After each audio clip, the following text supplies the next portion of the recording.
পাকিস্তান এটা চীনকে দান করছে বা চীনকে এটা হস্তান্তর করছে। কেউ একটাও কোয়েশ্চেন কিন্তু মিস করো না, তাহলে কিন্তু সেই ঘটনার সম্পর্কেই তোমরা মিস করে যাবে। কিন্তু ভারত এই 1963 এই আইনটাকে মেনে নেয়নি যে এর ভ্যালির অধিকার ভারতেরও রয়েছে।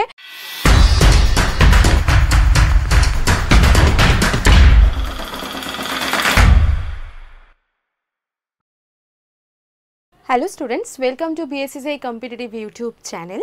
আজকে আমরা কারেন্ট অ্যাফেয়ার্সের আরেকটা নতুন ক্লাস নিয়ে হাজির হয়েছি, যেখানে তোমরা দেখতেই পাচ্ছ স্ক্রিনে যে 18ই মে থেকে 25শে মে এই এক সপ্তাহের যা যা ইম্পর্ট্যান্ট ঘটনা ঘটেছে দেশে এবং বিদেশে, আমরা সেই সকল জিনিস নিয়ে আলোচনা করব।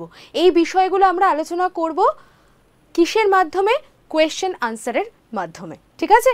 এবার আগেরবার যেরকমভাবে আলোচনা করেছিলাম যে উত্তরটা ডিসকাস করে দেব এবং উত্তরের সঙ্গে থাকবে তার বিশদ আলোচনা, ঠিক আছে?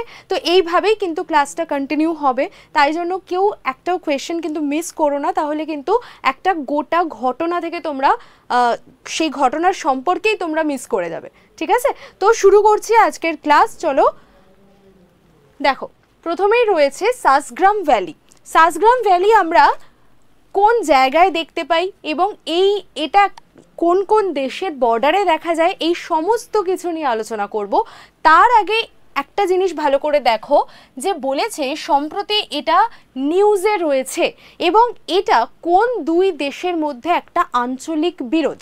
মানে সাসগ্রাম ভ্যালি এই অঞ্চলটাকে নিয়ে বা এই ভূখণ্ডটাকে নিয়ে দুটো দেশের মধ্যে একটা বিবাদ ঘটছে, একটা কনফ্লিক্ট লেগেছে। তো সেটা কোন দুটো দেশের মধ্যে? অপশান এতে দেখো রয়েছে ভারত ভুটান, ভারত পাকিস্তান, ভারত নেপাল, নাকি চীন পাকিস্তান। অর্থাৎ এই যে দুটো দেশের মধ্যে এই কনফ্লিক্টটা তৈরি হয়েছে সাসগ্রাম ভ্যালিকে কেন্দ্র করে, তার মানে এই দুটো দেশের বর্ডারেই রয়েছে এই ভ্যালিটা।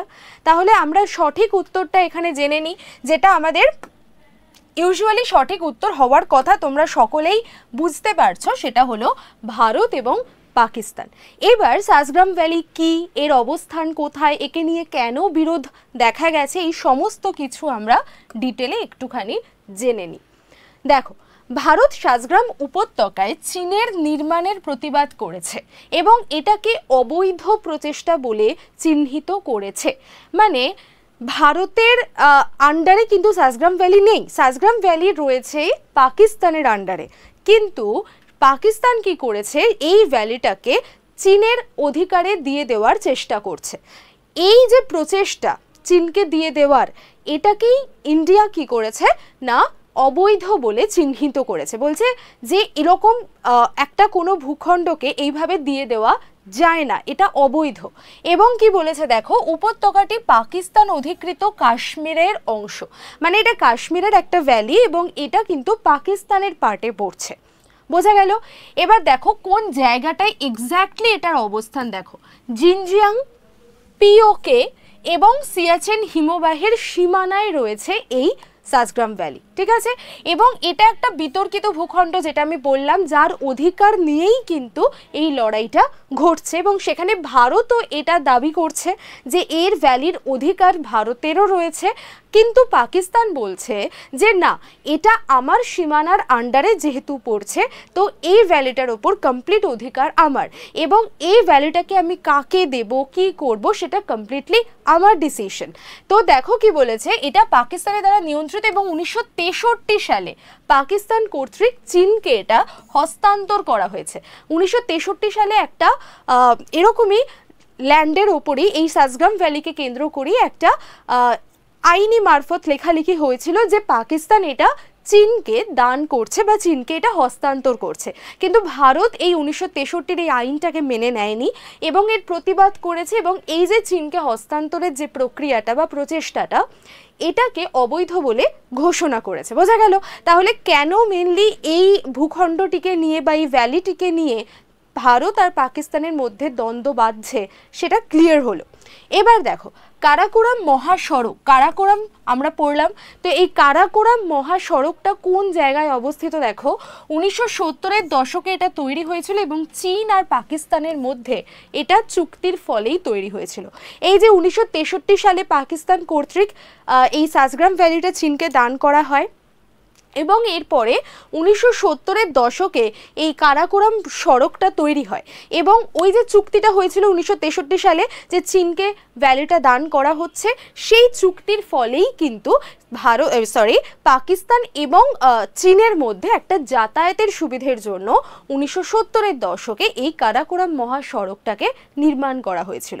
বোঝা গেল? তাহলে টোটাল একটা একটু গল্পের আকারে যদি জিনিসটা মাথায় রাখো তাহলে বুঝতে সুবিধা হবে। তো ঘটনাটা হচ্ছে এটাই, এবং এখানে দেখো ম্যাপের মধ্যে খুব সুন্দর করে এটার অবস্থানটা দেখিয়ে দেওয়া হয়েছে। এই যে জায়গাটা লাল বর্ডার দিয়ে দেখতে পাচ্ছ, এটাই হয়ে যাচ্ছে আমাদের সাজগ্রাম ভ্যালির অবস্থান। দেখো এই পাশে রয়েছে চীন, দেখতে পাচ্ছ, এই পাশে রয়েছে আমাদের পাকিস্তানের যে অকিউপাইড কাশ্মীর, সেই পজিশনটা পাকিস্তান অকিউপাইড কাশ্মীর, এবং এই জায়গাটায় কিন্তু আমাদের এইটাকে নিয়েই কিন্তু আমাদের সংঘাতটা দেখা দিচ্ছে। আমাদের ইন্ডিয়ার বর্ডার, এটা তো ভালো করে বুঝতে পারছো, এটা আমাদের ইন্ডিয়ার বর্ডার। এই জায়গাটায় রয়েছে এই সাজগ্রাম ভ্যালি এবং এখানে রয়েছে পাকিস্তান আর এখানে রয়েছে চীন। বোঝা গেল টোটাল ঘটনাটা? চলে যাচ্ছে আমাদের নেক্সট যেটা রয়েছে প্রশ্ন, সেখানে দেখো 2 নম্বর প্রশ্নে কি বলেছে, ল্যান্সেট রিপোর্ট। এটা একটা রিপোর্ট বা এটা একটা ইন্ডেক্স যেটা প্রকাশ করা হয়। এই ল্যান্সেট রিপোর্টে একটা গুরুত্বপূর্ণ তথ্য তুলে ধরা হয়েছে। কি তথ্য দেখো, 2085 সালের মধ্যে ভারতে দুধ উৎপাদন হ্রাসের প্রত্যাশিত পার্সেন্টেজ কত হতে পারে। বোঝা গেল? এবার এখানে একটা গুরুত্বপূর্ণ জিনিস তোমাদেরকে বলে রাখি, ভারত কিন্তু দুগ্ধ উৎপাদনকারী একটি দেশ এবং ভারতের সর্বাধিক মানে সারা বিশ্বের মধ্যে সবচেয়ে বেশি দুগ্ধ উৎপাদন করা হয় ইন্ডিয়াতে এবং এক্সপোর্টও করা হয়।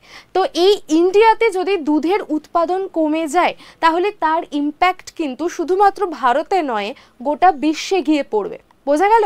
তো দেখো ল্যান্সেট রিপোর্ট অনুযায়ী কি বলা হয়েছে না, 2025 সালের মধ্যে এই যে ভারতে দুধ উৎপাদন হচ্ছে তার ওপর কিন্তু একটা হ্রাস দেখা দিচ্ছে।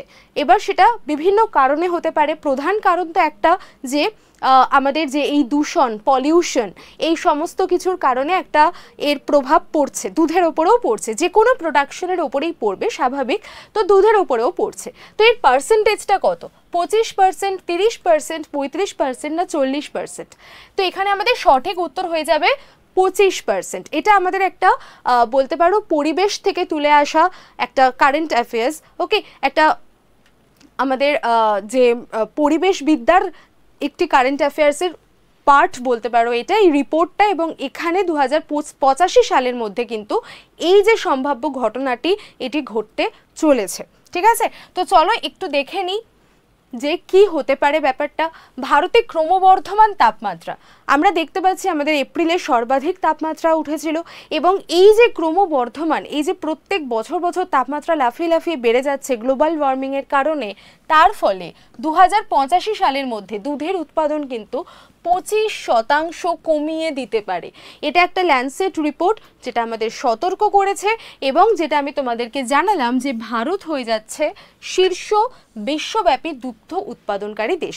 এবং এটা থেকে কিন্তু প্রশ্ন এসেছিল, এটা থেকে কিন্তু বিগত পরীক্ষায় প্রশ্ন এসেছিল যে কোন দেশকে সবথেকে বেশি দুগ্ধ উৎপাদনকারী দেশ হিসেবে ধরা হয় সারা বিশ্বের মধ্যে। তো সেক্ষেত্রে আমাদের সঠিক উত্তর কিন্তু হয়ে যাবে কি, ভারত। ঠিক আছে, চলে যাচ্ছি 3 নম্বর প্রশ্নে। দেখো 3 নম্বর প্রশ্ন কি বলেছে, কোন ইনস্টিটিউট সম্প্রতি লাক্ষাদ্বীপ সাগরে প্রবাল ব্লিচিং এর ওপর একটি গবেষণা পরিচালনা করেছে? কি অপশন এতে রয়েছে Indian Institute of Technology IIT কানপুরের, option B ICAR central marine fisheries research institute, option C national institute of oceanography, আর অপশন ডিতে রয়েছে মেরিন বায়োলজিক্যাল ল্যাবরেটরি। তো এখানে আমাদের সঠিক উত্তর হয়ে যাবে option B ICAR central marine fisheries research Institute. এবার এটার সম্পর্কে একটুখানি আমরা জেনে নিই। দেখো এটা হচ্ছে এদের লোগো। ওকে, CMFRI এর লোগো হচ্ছে এটা এবং বিল্ডিংটাকে এরকম দেখতে। এবার জেনে নিই, দেখো ICAR central marine fisheries research institute 2023 সাল থেকে দীর্ঘায়িত সামুদ্রিক তাপপ্রবাহের কারণে লাক্ষাদ্বীপ সাগর, ঠিক আছে। সেখানে কি পাওয়া যায়, অবভিয়াসলি কোরাল বা প্রবাল পাওয়া যায়। সেই প্রবাল ব্লিচিং রিপোর্ট অনুযায়ী দেখো চিহ্নিত করেছে কি 2020 সালে মান্নার উপসাগরের 85% প্রবাল ব্লিচ হয়ে গেছে। ব্লিচ হয়ে গেছে ইন দ্য সেন্স হচ্ছে নষ্ট হয়ে গেছে বা ক্ষয়ে গেছে, ঠিক আছে। তো 85% প্রবাল কিন্তু এই প্রবালের ওপরেও কিন্তু একটা দেশের ইকোনমি নির্ভর করে থাকে। সেই সমস্ত জায়গায় যেখানে প্রবাল পাওয়া যায় সাগরের নিচে, সেই সমস্ত জায়গায় কিন্তু প্রবালের ওপর সেই জায়গার যে ইকোনমি সেটা কিন্তু নির্ভর করে থাকে। এই প্রবাল তুলে আনা হয় বা প্রবালকে রক্ষা করা হয়, একটা সেই জায়গার সাগরের বাস্তুতন্ত্রও কিন্তু নির্ভর করে এই প্রবালের ওপর, বোঝা গেল। তো এই প্রবাল ভীষণই ইম্পর্টেন্ট, কিন্তু দেখা যাচ্ছে যে 2020 সালে মান্নার উপসাগরে 85%-এর ওপর প্রবাল কিন্তু ব্লিচ হয়ে গেছে। তো এরকম একটা আশঙ্কা CMFRI থেকে কিন্তু প্রকাশ করা হচ্ছে। আর কি বলেছে দেখো, ভারত সরকার কর্তৃক 3রা ফেব্রুয়ারি 1947 সালে কৃষি মন্ত্রকের অধীনে প্রতিষ্ঠিত হয়েছিল। তাহলে CMFRI এর প্রতিষ্ঠাটা আমরা জেনে নিলাম, কারণ এটা একটা অর্গানাইজেশন, এটা কবে তৈরি হয়েছে এটা আমাদের জানা কিন্তু উচিত। তো দেখো কি বলেছে, এটা 3রা ফেব্রুয়ারি 1947 সালে তৈরি হয়েছিল এবং পরে 1967 সালে এটাকে হস্তান্তর করা হয় বা স্থানান্তরিত করা হয়, ঠিক আছে। আর কি ICAR টার্মটাও আমরা পেলাম, যার আন্ডারে এখন চলে গেছে এই CMFRI। তো এই ICAR-টা কি, ইন্ডিয়ান এগ্রিকালচারাল রিসার্চ ইনস্টিটিউট।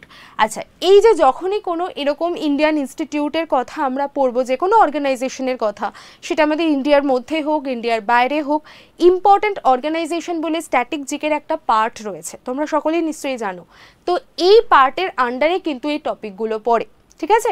যেখানে আমাদের কি পড়তে হয় না, ইম্পর্টেন্ট অর্গানাইজেশনগুলোর নাম পড়তে হয়, তাদের এস্টাবলিশমেন্ট ইয়ার পড়তে হয়, মানে কবে তৈরি হয়েছিল, কবে প্রতিষ্ঠা হয়েছিল এবং তার হেডকোয়ার্টার কোথায়, সদর দপ্তর কোথায়। এই 3টে জিনিস কিন্তু আমাদেরকে ভালো করে পড়তে হয় ইম্পর্টেন্ট অর্গানাইজেশনের চ্যাপ্টারে, ওকে। সেই কারণে আমি এখানে তোমাদের CMFRI এর সম্বন্ধে তো বললাম, কিন্তু সেটা যার আন্ডারে রয়েছে, কার আন্ডারে রয়েছে এটাও প্রশ্নে আসে, যে কোন মন্ত্রণালয়ের আন্ডারে আছে বা কোন অর্গানাইজেশনের আন্ডারে আছে। তো সেখানেও আমাদের উত্তর হবে ICAR এর আন্ডারে আছে। কিন্তু ICAR এর ফুল ফর্ম কি, ইন্ডিয়ান এগ্রিকালচারাল রিসার্চ ইনস্টিটিউট। কবে তৈরি হয়েছে, 16ই জুন এটা তৈরি হয়েছে।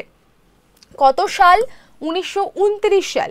এবং এর হেডকোয়ার্টার অবভিয়াসলি নিউ দিল্লিতে অবস্থিত।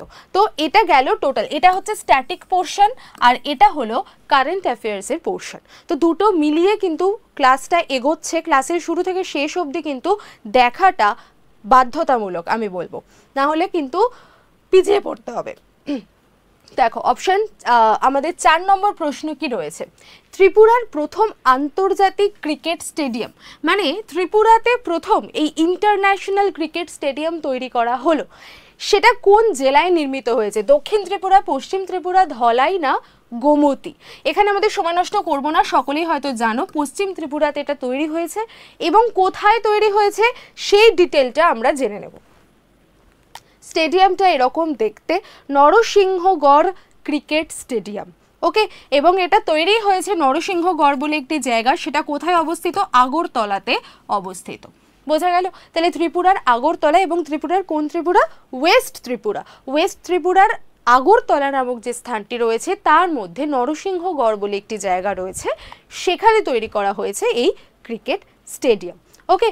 তো এটা ত্রিপুরা ক্রিকেট অ্যাসোসিয়েশন বা TCA পশ্চিম ত্রিপুরার নরসিংহগড়ে রাজ্যের উদ্বোধনী আন্তর্জাতিক ক্রিকেট স্টেডিয়াম উন্মোচন করতে অলরেডি প্রস্তুত হয়ে গেছে। 2025 ফেব্রুয়ারি মাস এর মধ্যেই কিন্তু উদ্বোধন হয়ে যাবে এবং এই স্টেডিয়ামটি লক্ষ্য কি না, বড় বড় যে ইভেন্টগুলো রয়েছে, অবভিয়াসলি যেহেতু আন্তর্জাতিক স্তরে এই ক্রিকেট স্টেডিয়ামটিকে তৈরি করা হয়েছে, তো বড় বড় ক্রিকেট ইভেন্টগুলো কিন্তু হোস্ট করবে এই স্টেডিয়াম, এটাই এর লক্ষ্য, ঠিক আছে। তো স্টেডিয়ামটার ছবি তোমরা দেখতে পেলে, এটা একটা নতুন ইন্ডিয়াতে স্টেডিয়াম তৈরি হলো ক্রিকেট। চলে যাচ্ছি 5 নম্বর প্রশ্ন। 5 নম্বর প্রশ্নে দেখো কি বলেছে, সম্প্রতি উত্তরপ্রদেশের প্রথম ট্রাফিক পার্ক কোথায় খোলা হয়েছে। ভীষণ ইম্পর্ট্যান্ট একটা জায়গা। উত্তরপ্রদেশের প্রথম traffic park, interesting. Prayagraj, Ayodhya, Saharanpur, Varanasi. Obviously উত্তর হয়ে যাবে আমাদের এখানে প্রয়াগরাজ। এবং এই ট্রাফিক পার্ক কীরকম জিনিসটা একটু দেখে নি। দেখো, পুরো পার্কটা ট্রাফিক রুলস এবং ট্রাফিকের যা যা যাবতীয় ইম্পর্ট্যান্ট ফ্যাক্ট রয়েছে সেগুলোকে কেন্দ্র করে তৈরি করা হয়েছে। মানে প্রত্যেকটা রাস্তার মোড়ে মোড়ে এই ট্রাফিক সিগন্যাল থাকবে, ট্রাফিক পুলিশ দাঁড় করানো থাকবে, ট্রাফিক রুলসগুলো লেখা থাকবে, যাতে মানুষকে সতর্ক করা হয়। আমরা পার্কে ঘুরতে যাই, কিন্তু পার্কে ঘুরতে গিয়ে সেই পার্কের পরিবেশ মানে তার সবুজ গাছপালার পাশাপাশি আমাদের পরিবেশ সম্পর্কেও কিন্তু সচেতন করা বা আমাদের সমাজ সম্পর্কে সচেতন করার দায়িত্বও রয়েছে গভর্নমেন্টের। তাই জন্য এই উত্তরপ্রদেশে এরকম একটা পার্ক তৈরি করা হলো। ঠিক আছে, দেখো কি বলেছে, উত্তরপ্রদেশের প্রথম ট্রাফিক পার্কটি প্রয়াগরাজ জেলায় তৈরি হয়েছে, যেখানে 90 লক্ষ টাকা খরচ করা হয়েছে এই পার্কটা তৈরি করার পিছনে। এবং এটা একটা মোশন থিয়েটার, মানে এখানে কি কি জিনিস রয়েছে দেখো, মোশন থিয়েটার রয়েছে, ডিজিটাল গেমস খেলার ব্যবস্থা রয়েছে, বাচ্চাদের জন্য বিনামূল্যে দোলনা চড়ার ব্যবস্থা রয়েছে, বাচ্চা এবং প্রাপ্তবয়স্ক সকলের জন্যই বৈদ্যুতিক যানবাহন রয়েছে, মানে ইলেকট্রিক কারগুলো, ওগুলোরও ব্যবস্থা আছে। পার্কটির লক্ষ্য কি না, বিনোদনমূলক কার্যক্রম প্রদানের সময়, এই যে আমি বললাম আমরা ঘুরতে যাচ্ছি বিনোদনের জন্য, আমাদের একটা উইকেন্ড কাটানোর জন্য, কিন্তু সেই বিনোদনের পাশাপাশি ট্রাফিকের নিয়ম এবং নিরাপত্তা সম্পর্কেও কিন্তু শিক্ষিত করা বা সচেতন করে তোলা মানুষকে, এটাও এই পার্কের লক্ষ্য। ঠিক আছে, তাহলে এটা কোথায় তৈরি হয়েছে, আমাদের এটাই প্রশ্ন আসবে, কোথায় তৈরি হয়েছে? উত্তরপ্রদেশে, উত্তরপ্রদেশের প্রয়াগরাজে, যদি আরেকটু ডিটেলে প্রশ্ন আসে। প্রথম ট্রাফিক পার্ক নির্মাণ করা হলো। আচ্ছা, এবার চলে যাচ্ছে আমাদের 6 নম্বর প্রশ্ন। দেখো কি বলেছে, কোন রাজ্য সম্প্রতি রাজ্যে বনের দাবানল প্রতিরোধের জন্য একটা অভিযান চালু করেছে? অভিযানটার নাম দেখো, পিরুল লাও पैसे पाओ, এটা অভিযানটির নাম এবং ভীষণই ইম্পর্ট্যান্ট একটা কোট এটা, পিরুল লাও पैसे पाओ। এটা কোথায় এই অভিযানটা চালু হয়েছে? হিমাচল প্রদেশ, উত্তরাখণ্ড, হরিয়ানা না পাঞ্জাব? তো আমাদের সঠিক উত্তর হয়ে যাবে এখানে উত্তরাখণ্ড। ঠিক আছে, তো এটা কি বিষয়টা জেনে নিই আমরা। উত্তরাখণ্ড সরকার এই পিরুল লাও पैसे पाओ এই অভিযানটিকে চালু করেছে দাবানল মোকাবেলা করার জন্য এবং বন ধ্বংস রোধ করার জন্য। আমরা জানি কিছুদিন আগে উত্তরাখণ্ডে কিন্তু এরকম একটা দাবানলের ঘটনা ঘটেছে এবং সেখানে প্রচুর ক্ষয়ক্ষতি হয়েছে। তো সেই উত্তরাখণ্ডে এই অভিযানটিকে লঞ্চ করা হলো, উত্তরাখণ্ডের যে সরকার তিনি লঞ্চ করেছেন এটার জন্যই যে তার দুটোই লক্ষ্য থাকবে, একটা হচ্ছে এরকম অহেতুক দাবানল যাতে না লাগে প্রথম, দ্বিতীয় হচ্ছে বন ধ্বংস যাতে না হয়। একই গাছপালার সংখ্যা কমে যাচ্ছে, তার মধ্যে যদি আরও আগুনে পুড়ে যায় এরকমভাবে, তাহলে কিন্তু সেটা আমাদের পরিবেশের জন্যই অনেক ক্ষতিকর হয়ে যাচ্ছে। তো এই দুটো জিনিসকে মোকাবিলা করার জন্যই এই অভিযানটিকে লঞ্চ করা হয়েছে। অভিযানটির নাম একটু ভালো করে মাথায় রেখো, পিরুল লাও पैसे पाओ। ওকে, চলে যাচ্ছে পরের প্রশ্ন। দেখো 7 নম্বর প্রশ্ন কি বলছে, সম্প্রতি United forum on forest, UNFF এর ফুল ফর্মটা আমরা এখান থেকে জেনে নিলাম।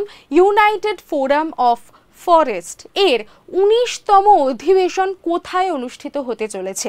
এই ধরনের প্রশ্নগুলো কিন্তু আমাদের পরীক্ষার জন্য ইম্পর্টেন্ট হয়ে যায়, যে এততম অধিবেশন কোথায় হচ্ছে, কোন জায়গায় হোস্ট করা হচ্ছে, কোন দেশ হোস্ট করছে, এই প্রশ্নগুলো কিন্তু একটু ভালো করে নজর রেখে পড়বে। যখনই কোনো নিউজ পড়বে বা কোনো কিছুই যখন নিউজে এরকম স্ক্রল করতে করতে যাবে, এই অধিবেশন, সামিট, এগুলো এক্সারসাইজ, এই জিনিসগুলো কোথায় হচ্ছে, কোন কোন দেশের মধ্যে হচ্ছে, কারা কোলাবোরেট করছে, এই জায়গাগুলো আমাদেরকে একটু ভালো করে মাথায় রাখতে হবে। তো দেখো 19তম অধিবেশন কোথায় অনুষ্ঠিত হয়েছে? Paris, new York, California, London. আমাদের সঠিক উত্তর হয়ে যাবে এক্ষেত্রে নিউ ইয়র্ক। নিউ ইয়র্কে কি হয়েছে? বিশ্বব্যাপী বন ব্যবস্থাপনা সংরক্ষণ, বন মানে অরণ্য, তার ব্যবস্থাপনা সংরক্ষণ টেকসইতা, এই সমস্ত কিছু বৃদ্ধির লক্ষ্যে সম্প্রতি নিউ ইয়র্কে 19তম জাতিসংঘ ফোরাম অন ফরেস্ট অনুষ্ঠিত হয়েছে, মানে ইউএন থেকে, ওকে, ইউনাইটেড নেশন থেকে এইটা অনুষ্ঠিত করা হচ্ছে ফোরাম অন ফরেস্ট। এবং ইকোসকের অধীনে 2000 সালে প্রতিষ্ঠিত, এতে জাতিসংঘের সমস্ত সদস্য রাষ্ট্র রয়েছে, বিশেষায়িত সংস্থাগুলো অন্তর্ভুক্ত হয়েছে, যেখানে ভারতও কিন্তু যখন এটা প্রতিষ্ঠা হয়েছিল তখন কিন্তু ভারতও এর মেম্বার ছিল, ঠিক আছে, প্রতিষ্ঠাতা সদস্য হিসেবে ভারতও সেখানে ছিল। নিউ ইয়র্ক ভিত্তিক এটি ইকোসকের মাধ্যমে সাধারণ পরিষদে রিপোর্ট করে। এর উদ্দেশ্য কি?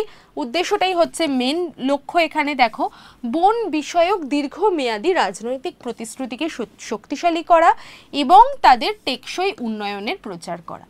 কেমন করে সেটাকে টেকসইতা তার বাড়ানো যায়, বন সংরক্ষণ করা যায়, তার যাবতীয় যা ব্যবস্থাপনা, এই সমস্ত কিছুকে দেখাশোনা করা, তার আইডিয়া বানানো, এই সমস্ত কিছু পরিচালনা করার দায়িত্ব কিন্তু রয়েছে এই অর্গানাইজেশনের ওপর। বোঝা গেল?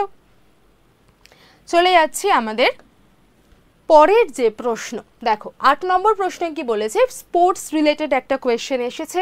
ক্রিকেটার কলিন মুনরো, সকলেই চিনি আমরা কলিন্স মুনরোকে, যিনি সম্প্রতি আন্তর্জাতিক ক্রিকেট থেকে রিটায়ার ঘোষণা করেছেন বা অবসর ঘোষণা করেছেন। তিনি কোন দেশের বাসিন্দা? কোন দেশের বাসিন্দা মানেই হচ্ছে তিনি কোন দেশের হয়ে ক্রিকেট খেলতেন। একই প্রশ্ন, দক্ষিণ Africa, Australia, New Zealand, Bangladesh.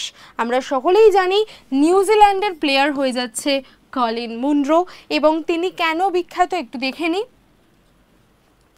Cricketer Colin Munro আসন্ন যে টি20 বিশ্বকাপের জন্য জাতীয় দলে অন্তর্ভুক্ত হতে পারেননি, তার নাম সিলেক্ট হয়নি, এবং তাই জন্য তিনি কিন্তু অবসর ঘোষণা করে দিলেন আর্লি।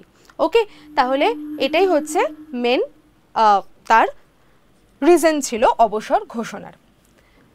চলে যাচ্ছে 9 নম্বর প্রশ্ন, কোন দেশকে 2027 সালের মহিলা বিশ্বকাপের আয়োজক বলে ঘোষণা করা হয়েছে? মহিলা বিশ্বকাপ মানে কি? ওমেন ফিফা ওয়ার্ল্ড কাপ যেটা, সেটা 2027 এর হোস্ট কান্ট্রি কে? এটাই হচ্ছে এর মেন প্রশ্ন। ব্রাজিল, ভারত, অস্ট্রেলিয়া, দক্ষিণ আফ্রিকা। সঠিক উত্তর হয়ে যাচ্ছে এক্ষেত্রে ব্রাজিল। ব্রাজিলকে অলরেডি ঘোষণা করে দেওয়া হয়েছে। দক্ষিণ আমেরিকান ফুটবলের জন্য একটা ঐতিহাসিক মুহূর্ত, যেখানে ফিফা কংগ্রেসে ব্রাজিলকে 2027 সালের মহিলা বিশ্বকাপের আয়োজক দেশ বলে ঘোষণা করা হয়েছে, যেখানে ব্রাজিলিয়ান বিট কাদেরকে হারিয়ে জিতে গেছে দেখো, বেলজিয়াম, নেদারল্যান্ডস, জার্মানি, এই 3 জনকে পিছনে ফেলে ব্রাজিলিয়ান বিট কিন্তু জয়লাভ করেছে, বা ব্রাজিলিয়ান বিটকে সিলেক্ট করা হয়েছে এই হোস্টিংয়ের জন্য 2027 যে ওমেন ফিফা ওয়ার্ল্ড কাপ হবে তার জন্য। ওকে, চলে যাচ্ছি পরের যে কোয়েশ্চেন। আচ্ছা, তার আগে এইটা একটা জেনে নিই ছোট্ট ইনফরমেশন। 2023 সালে ফিফা ওমেন্স ওয়ার্ল্ড কাপ হয়েছিল, তো সেখানে চ্যাম্পিয়ন দেশ হয়েছিল দেখো স্পেন, এবং রানার্স আপ হয়েছিল ইংল্যান্ড। এইটা একটু ভালো করে মাথায় রেখো, যেহেতু মানে রিসেন্টলি ঘোষণা করা হয়েছে ব্রাজিলকে যে 2027 আয়োজক দেশ হবে, তাই জন্য ফিফা ওয়ার্ল্ড কাপ কিন্তু এখন নিউজে আছে।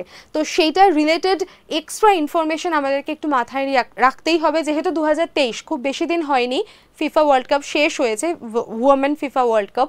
তো সেই কারণে আমাদেরকে এই জায়গাটা একটু মাথায় রাখতে হবে যে কোন দেশ জিতেছিল এবং কোন দেশ রানার্স আপ হয়েছিল, মানে কোন কোন দেশের মধ্যে ফাইনাল খেলা হয়েছিল আলটিমেটলি স্পেন আর ইংল্যান্ডের মধ্যে, ঠিক আছে, যেখানে স্পেন ফার্স্ট টাইটেল জিতে গেছে। আচ্ছা, ইম্পর্ট্যান্ট ডে কখনোই কোয়েশ্চেন থেকে বাদ দেওয়া উচিত নয়। যখনই আমরা কোনো মাসের কারেন্ট অ্যাফেয়ার্স পড়বো, কোনো উইকের কারেন্ট অ্যাফেয়ার্স পড়বো, সেই উইকের মধ্যে কোনো ইম্পর্ট্যান্ট ডে আছে নাকি আমরা অবশ্যই করে সেটা জেনে নেব। এবং এই উইকের মধ্যে ইম্পর্ট্যান্ট ডে কি রয়েছে দেখো, বিশ্ব মৌমাছি দিবস 2024। ওকে, এর থিম কি? Be engaged, build back better for bees, be engaged celebrating the diversity of bees, be engaged with youth, be engaged in pollinator friendly agricultural production. এখানে আমাদের সঠিক উত্তর হবে option C, be engaged with youth, অর্থাৎ young জেনারেশনকে engage করা হচ্ছে B কালচারের জন্য। মৌমাছি প্রতিপালন বা মৌমাছির যে কালচার, সেইটাতে যাতে ইউথ জেনারেশন এগিয়ে আসে, ইউথ জেনারেশনকে সেখানে ইনভলভ করা যায় বেশি করে, তারই একটা প্রচেষ্টা বা তারই একটা আইডিয়া নিয়ে কিন্তু এই থিমটাকে রাখা হয়েছে 2024-এ।